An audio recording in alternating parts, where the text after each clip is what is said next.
नमस्कार दोस्तों, कप और गप में आपका स्वागत है। और ये शो अब कंटिन्यू रहने वाला है। आप लोगों ने इतना प्यार बरसाया है, खासकर हमारे निपेंद्र भाई पर। कमेंट सेक्शन आप लोगों ने भर दिया इनके प्यार से। और आज का जो अब शो शुरू करते हैं, तो निपेंद्र भाई सबसे पहले उसी न्यूज से शुरू करते हैं, क्योंकि मुझे ऐसा लगता है कि उस न्यूज से शुरू करेंगे तो उसके बाद से सारी चीजें जो क्लियर हो जाएंगी। जापान ऑस्ट्रेलिया के पास गया कि भाई अपनी जो है ना जमीन दे दो, तुम्हारी जमीन के ऊपर हाइपरसोनिक मिसाइल जो टेस्ट करेंगे अगले 10 साल तक। और भी डेवलपमेंट्स हैं, पहले थोड़ा इस पे आप बताइए। हाँ, जो ये हाइपरसोनिक मिसाइल्स हैं, ये long range stand of missiles हैं, एक जगह से रख के मारी जाएंगी। और सबसे बड़ी चीज अगर इसमें देखा जाए, देखिए मिसाइल के स्पेसिफिकेशन अभी नहीं पता है मुझे, बट मैं आपको जो बता रहा हूँ वो ये है कि जापान ने 4 अगस्त के आसपास अपना एक डिफेंस का एनुअल व्हाइट पेपर निकाला। वो व्हाइट पेपर जो कहता है, वो व्हाइट पेपर की सबसे बड़ी खासियत यह है कि वो व्हाइट पेपर अपने आप को सशक्त बनाने की बात करता है। जापान जब कहता है कि उस व्हाइट पेपर की बात करें तो कि जापान कहता है कि हम अपने आप को मजबूत बनाएंगे। अब हम जो एसडीएफ है, जापान सेल्फ डिफेंस फोर्सेस, जेएसडीएफ, उसको और सक्षम करेगा। उसको मिसाइलों से लैस करना, ड्रोन से लैस करना, उस प्रॉपर जब उसमें पढ़ेंगे तो उसने बताया है कि हमने कैसे रशिया यूक्रेन के वॉर को डीपली एनालाइज किया, कैसे हमने समझा कि उसमें ड्रोन्स का इस्तेमाल हो रहा है, क्या हो रहा है, तो वो समझ रहा है। ईरान में जो हमले हो रहे हैं, ईरान छोटा सा कंट्री है, यूएस से लड़ रहा है। यूएस जैसे जिसके दुनिया भर में मिलिट्री बेसेस हैं, उसको इतना परेशान करके रखा हुआ है। क्योंकि आज की न्यूज है कि टॉमाहॉक के लिए उसने 26 बिलियन या कितने दिए हुए हैं कि टॉमाहॉक की प्रोडक्शन बढ़ाओ तुम, एक साल में एनुअली 1000 से ज्यादा मिसाइलें बनाओ तुम। क्योंकि उनको पता है कि टॉमाहॉक की कमी हो गई है। वो बाकी भी मिसाइल्स की बात करें तो ईरान ने किस तरीके से यूएस जैसी पावर को रोका, क्योंकि जापान ने अपना प्राइमरी थ्रेट किसको माना, उस जो पूरा उसने व्हाइट पेपर निकाला है, उस व्हाइट पेपर के हिसाब से जापान का प्राइमरी थ्रेट चाइना है।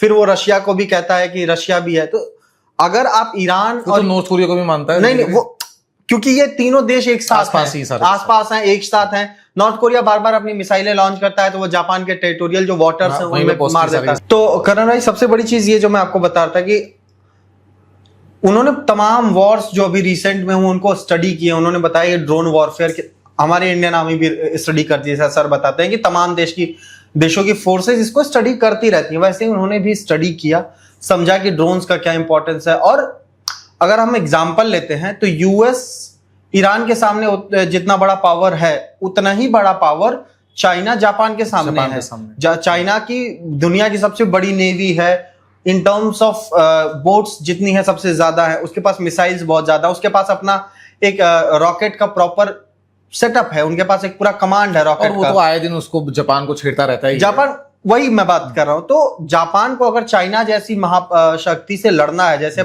सुपर पावर से लड़ना है, तो जापान को अपने आप को तैयार करना पड़ेगा। और जापान, जिस तरीके से जापान ने यह भी देखा है कि यूएस के बेसिस होने के बावजूद यूएस ये जितने भी गल्फ कंट्रीज हैं, चाहे सऊदी हो, चाहे यूएई हो, चाहे जो भी देश हो, उनको बचा नहीं पाया। इजराइल इसलिए सेफ है क्योंकि इजराइल के पास अपना दम है। नहीं, अपना दम भी। और निपेंद्र भाई, मैं ये पूछ रहा था कि जैसे आपने जापान की भी बात करी, जापान ये कह रहा है कि भाई हमें सेल्फ रिलायंट बनना है, तो एक साथ में अभी ये जो जापान वाली बात आई है, साथ में एक न्यूज हो रही है, साउथ कोरिया कह रहा है कि भाई हमें भी बनना है, क्योंकि डोनाल्ड ट्रंप ने तो कह दिया भाई नॉर्थ कोरिया से तो कोई दिक्कत नहीं है, उससे मेरी दोस्ती है। उसने अपने ट्रूथ सोशल पे पोस्ट किया, स्क्रीन पे देख सकते हैं आप लोग कि उसने लिखा कि हमें ज्वाइंट ड्रिल्स कम करनी पड़ेगी क्योंकि इसका खर्चा हम उठा रहे हैं, हम ये कर रहे हैं।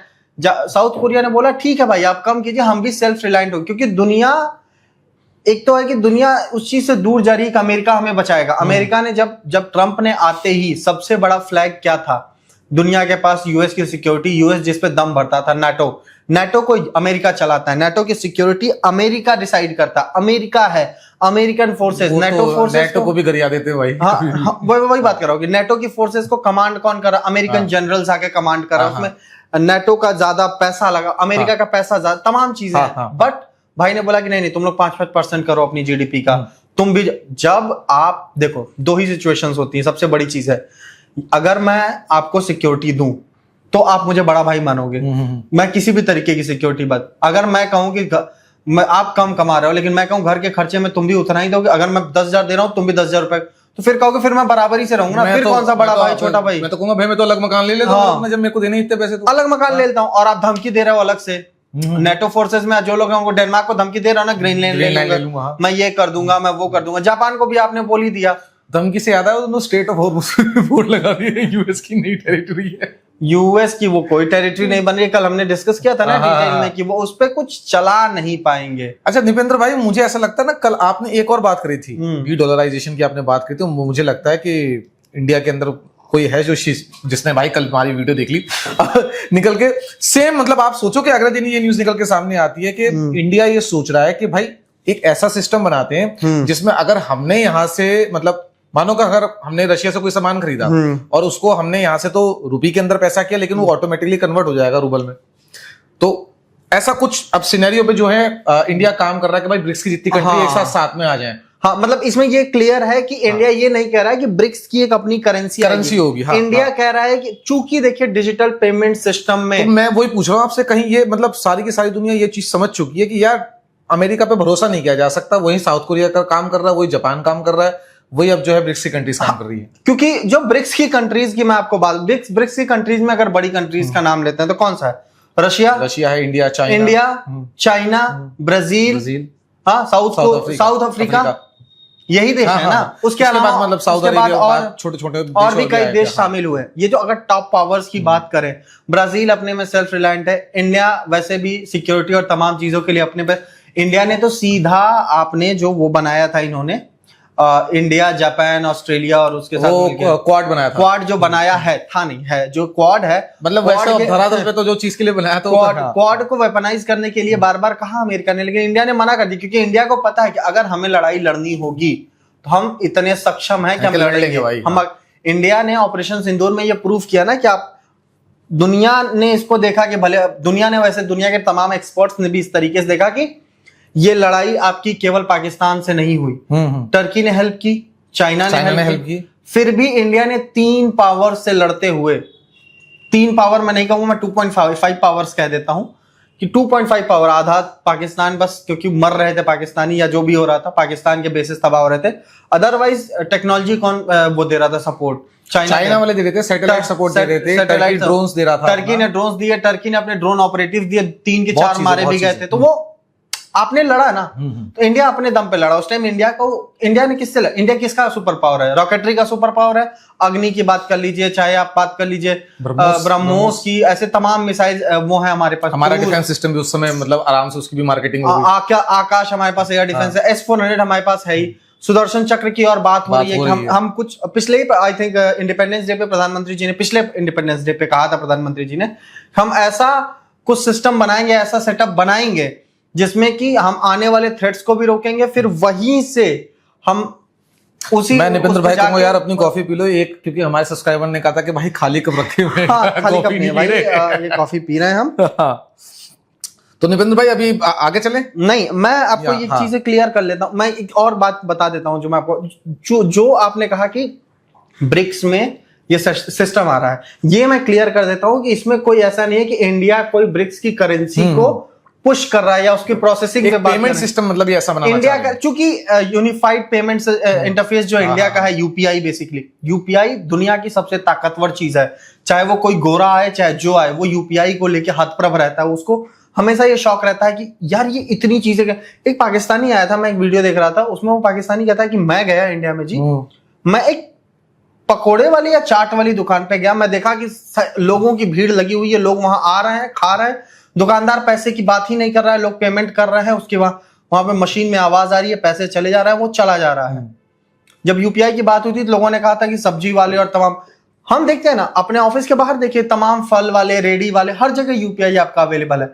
इंडिया ने जिस तरीके से एफएल टावर पे यूपीआई, हमारा इंडियन यूपीआई काम कर रहा है, जो तो इमैनुअल मैक्रोन ने खुद जब पेमेंट की तो खुद ही हैरान हो गए थे कि भाई वो तमाम लोग जितने भी फॉरेन डेलीगेशंस आते हैं उनको यूपीआई जरूर दिखाया। सॉफ्ट पावर में इंडिया की सबसे बड़ी ताकत इस टाइम यूपीआई है, वो उसको ब्रिक्स में लेके जा रहा है कि आप पेमेंट कीजिए। जैसे रशिया ने बोला, कल भी हमने एग्जांपल दिया था, रशिया ने कहा कि बांग्लादेश रुपए में पेमेंट करेगा, फिर वो अपना रेट देख लेंगे। अगर वो चीज हो जाती है, ये डिजिटल इंटरफेस स्टैब्लिश हो जाता है, अगर ये डिजिटल इंटरफेस काम करता है, ये यूनिफाइड जो पेमेंट सिस्टम है ये काम करने लगता है, दुनिया की जरूरत नहीं पड़ेगी ना, अमेरिका डॉलर की जरूरत ही नहीं पड़ेगी, अमेरिका डॉलर की डिपेंडेंसी खत्म। आप बाकी चीजें आप डिप्लोमेसी कीजिए आपकी, लेकिन आप दबा नहीं सकते, आप पुश नहीं कर सकते दुनिया को। अमेरिका को दुनिया की जरूरत है क्योंकि उसके पास चीजें नहीं है बनाने वाली, वो नहीं बना सकता, उसको जरूरत है, दुनिया को नहीं पड़ेगी उस मार्केट की जरूरत ना, फिर दुनिया आपस में खेलेगी। क्या हुआ जब ट्रम्प ने दुनिया भर के सैंक्शंस और टैरिफ टैरिफ टैरिफ टैरिफ का गेम खेला, पूरी दुनिया ने अपना सप्लाई चेन एडजस्ट किया ना कुछ दिनों में। भारत ने थाड़ यूके के साथ, नीदरलैंड्स के साथ, न्यूजीलैंड के साथ ऐसे तमाम डील साइन किए, ओमान के साथ। एशियन कंट्रीज थी जो नहीं झुकी, क्योंकि एशियन कंट्रीज, देखिए आप एक वही बात बताइए कि आप कोई चीज मुझे दे रहे हैं, अगर हम इसमें बात करें, आपका सवाल आ रहा है, अगर आपके सवाल ही ना आए तो मैं जवाब किस चीज का दूंगा, या मेरे सवाल ना आए तो आप जवाब किस चीज का दोगे। तो अगर आप मेरे से कहोगे कि नहीं नहीं हम तुम्हारे सामान नहीं लेंगे, हम ये करेंगे वो कर, मेरे पास कुछ है ना, मैं अपनी चीज कहीं और लगा दूंगा।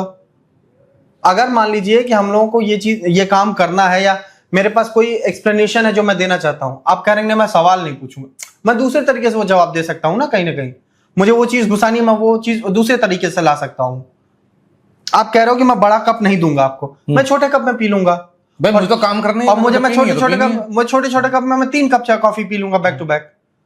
बड़े कप में मैं 1 कप लेके बैठा हुआ था, छोटे छोटे में 3 कप में पी लूंगा। सही बात, एडजस्टमेंट वही हो जाएगी। मैं अगर एक अमेरिका को मान लो, मैं जस्ट हाइपोथेटिकल कि मैं 100 रुपए का सामान केवल अमेरिका भेज रहा हूं, मैं 25-25 के 4 लोगों को भेज दूंगा ना, 4 और देशों मतलब मैं तो ये कहूंगा डोनाल्ड ट्रंप ने वो वाला काम करके दिखा दिया जो बड़े बड़े लोग नहीं कर पाए, जिनके बीच में दुश्मनी थी वो भी लोग दोस्त बनकर बैठे हुए हैं। क्यों इंडिया चाइना कितने तरीके स्टैंड ऑफ की बात चल रही थी, आज ये बात हो रही, मोदी जी गए ना एससीओ की मीटिंग में, मोदी जी चाइना गए, बात हो रही है कि चाइनीज प्रेसिडेंट भी इंडिया आएंगे, ब्रिक्स समिट के लिए आएंगे, ब्रिक्स समिट के लिए इंडिया आएंगे, ये बात हो रही है ना। इससे पहले G20 की मीटिंग में जिनपिंग नहीं आए, लेकिन अब बात हो रही है ना कि ब्रिक्स की मीटिंग के लिए जिनपिंग आएगा इंडिया, यानी हमने डिप्लोमेटिक स्ट्रक्चर ठीक कर दिया इंडिया चाइना के बीच में, जो थोड़ा सा अभी भी बहुत सारी चीजें गड़बड़ हैं।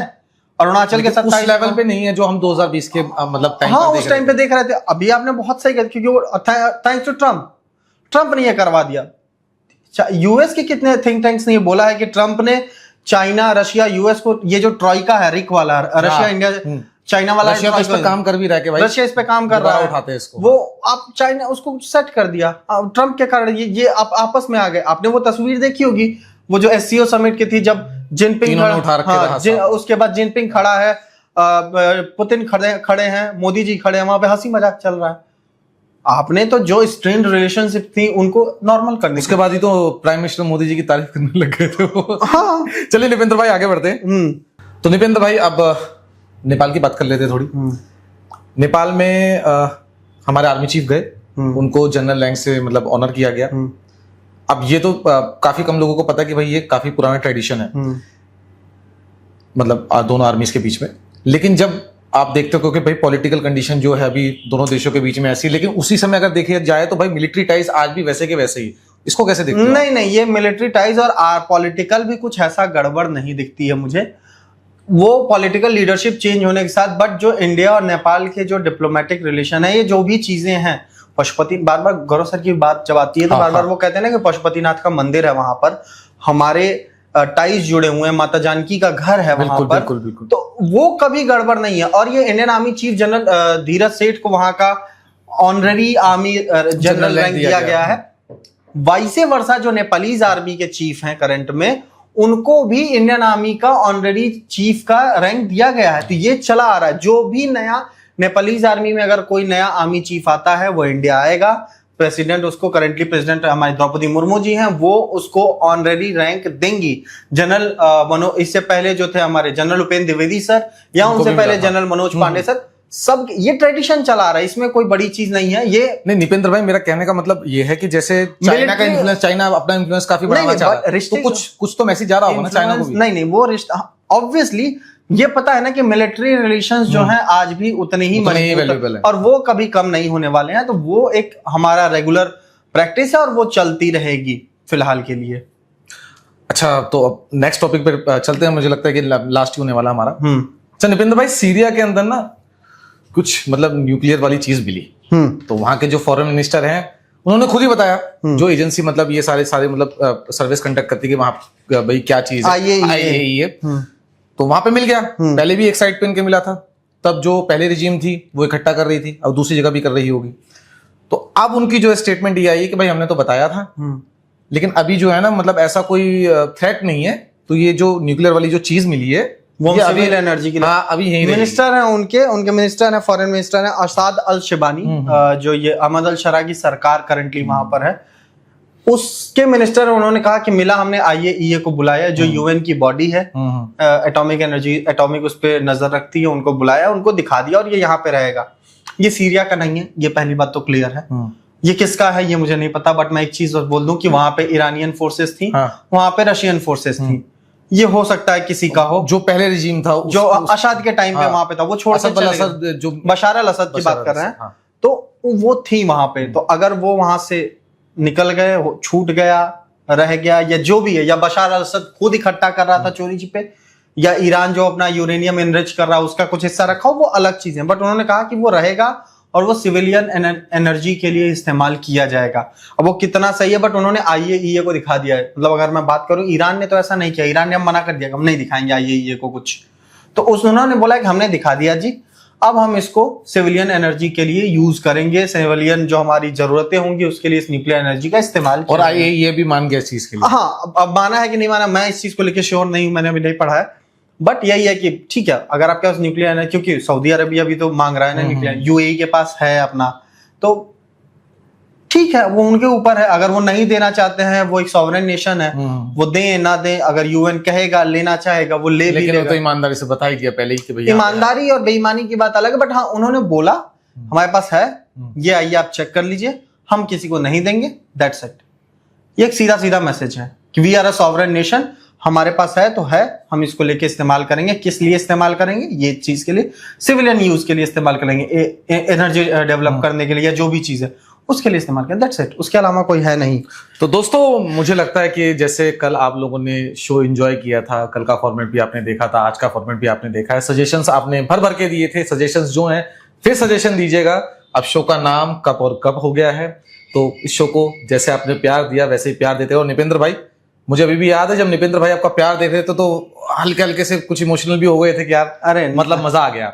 और लास्ट में जाते आते मैं कहूंगा निपेंद्र भाई अपना मैसेज दें आपको जो देना चाहते हैं। और बस आप इस शो को प्यार देते रहिए और चैनल को सब्सक्राइब कीजिए। हम ऐसे रोज ये वाला शो लेकर आएंगे और तमाम और दूसरे भी वीडियोस आते हैं इस चैनल पे, उनको भी देखिए। चैनल को सब्सक्राइब कर लीजिए ताकि जो भी वीडियोस आए वो आपको उसकी नोटिफिकेशन मिले।